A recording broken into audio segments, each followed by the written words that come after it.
Outhouses, or outdoor toilets, have been a part of human history for centuries.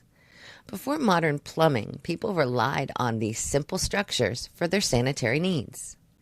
In colonial times, many outhouses featured moon and star cutouts on their doors. These cutouts actually served two purposes. They let light in, and they distinguished between male and female outhouses.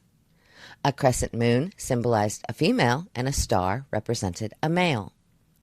Believe it or not, some outhouses were even built multi-story. In places like Gaze, Illinois, you can still find a preserved two-story outhouse. These were built for two-story hotels, with waste from the upper floor falling down a hopefully solid shaft behind the first floor toilet. Choosing the right spot for your outhouse. If you're considering building an outhouse, choosing the right spot is crucial. So here are some tips to look for. Distance from water sources. Ensure your outhouse is at least 100 feet away from any water sources like wells, rivers, or lakes to prevent contamination. Elevation. Build your outhouse on higher ground to avoid water runoff into the pit during heavy rain. Wind direction. Definitely want to place your outhouse downwind from your living area to minimize unpleasant odors. Privacy. Consider a spot that provides some natural privacy, like behind trees or shrubs. Building an outhouse, step by step. Building an outhouse involves a few key steps. Digging the pit. The pit should be about 3 to 6 feet deep, depending on how long you plan to use the outhouse. The width should be around 3 feet by 3 feet. Constructing the base. Build a sturdy base around the pit. You can use treated wood or concrete blocks to ensure stability. Framing the structure. Construct a simple frame using lumber. The structure should be about 4 feet wide, 5 feet deep, and 7 feet high. Adding the roof and the walls. Cover the frame with weather-resistant materials. Make sure to include ventilation holes near the top to help with airflow. Creating the seat.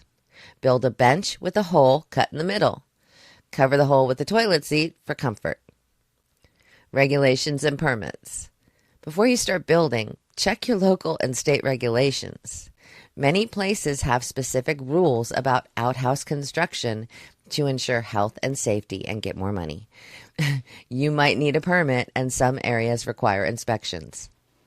These regulations are in place to prevent groundwater contamination and ensure proper waste management. In rural and off-grid areas, regulations might be more relaxed, but it's still important to follow those basic guidelines to avoid any issues. Outhouses as emergency solutions. Having an outhouse can be a valuable backup if the sewer system fails due to a natural disaster or other emergency. Self-sufficiency. An outhouse provides a reliable sanitation option when modern facilities are unavailable. Simplicity. Outhouses don't rely on electricity or plumbing, making them useful during power outages. Here's some interesting facts. Two-seater outhouses. Some traditional outhouses had 2 seats. Usually one was larger for adults and had a smaller one for kids. The outhouse capital of the world. Elk Falls, Kansas claims this title and hosts outhouse tours showcasing quirky, fun designs. Outhouse diggers. People sometimes actually dig up old outhouse sites to find antiques like medicine and whiskey bottles that were thrown into the pits. Outhouses might seem like relics of the past, but they remain a practical solution for off-grid living and emergency preparedness. By understanding their history, choosing the right spot, building correctly, and adhering to regulations, you can create a functional and environmentally friendly outhouse. Whether you're living off the grid or you just want a backup plan, an outhouse can be a valuable addition to your property.